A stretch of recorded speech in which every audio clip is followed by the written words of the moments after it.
আজকে রান্না করুন বাংলাদেশের জাতীয় মাছ পাঙ্গাস মাছ। বাংলাদেশের বেশিরভাগ মানুষ এই পাঙ্গাস মাছটা অনেক পছন্দ করে, তার মধ্যে আমি একজন। আর হচ্ছে যারা পাঙ্গাস মাছটা পছন্দ করে না তার মধ্যে একজন হইলো আমার আব্বু, মানে খায় না। আর আজকে শুধু পাঙ্গাস মাছের পেটের সাইডটা লইছি রান্না করার লিগা, কারণ পেটের সাইডটা আমার কাছে বেশি মজা লাগে। তো আমি প্রথমে মাছগুলো সুন্দর করে ধুয়ে লইছি, যেটা আপনারা দেখবারই পারছেন। মাছের টুকরাগুলো লবণ দিয়ে সুন্দর করে মাখায় খায় রেখা দিব এক সাইডে। তারপর আমি একটু কাটাকাটি করে লম। প্রথমে আমার অপছন্দের জিনিস ওটা হলো পেঁয়াজ, মানে এটা কাটবার ভালো লাগে না গাইস।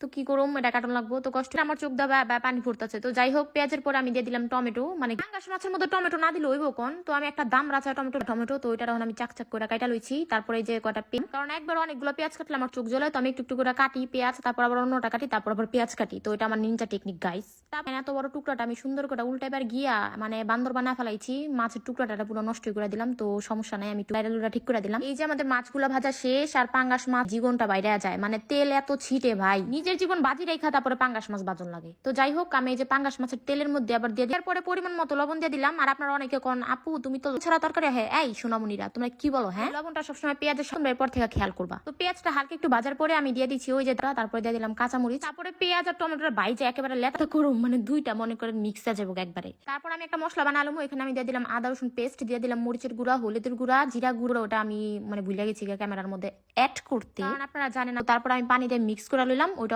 আমি তরকারির মধ্যে দিয়ে দিমু, দিয়া হালকা হালকা। অনেকেই করবার পারেন যে আপু এটা তো আমরা সরাসরি তরকারির মধ্যে দিবার পারতাম, কিন্তু এইভাবে দিলে মজা লাগে। এমনি মিক্স করে মশলাটা দিয়ে দেখবেন তরকারির স্বাদ আরো বাইরে যায়। মশলা লাগাইলা ছিল, আমি কষ্ট করে মশলাটা বানাইছি, আমি কেলিগা ওয়েস্টে যাইবার দিমু। তো এর লেগে আমি পানি দিয়ে আরেকটু ধুইয়া মশলাটা দিয়ে সুন্দর করে কষা লইলাম। তেল উঠা পড়ছে মশলাটা কি সুন্দর লাগতেছে না? সুন্দর তো ওই বই, আপনাদের উম্মাপু রান্না করেছে না হয়ে কোথায় যাবে বলেন।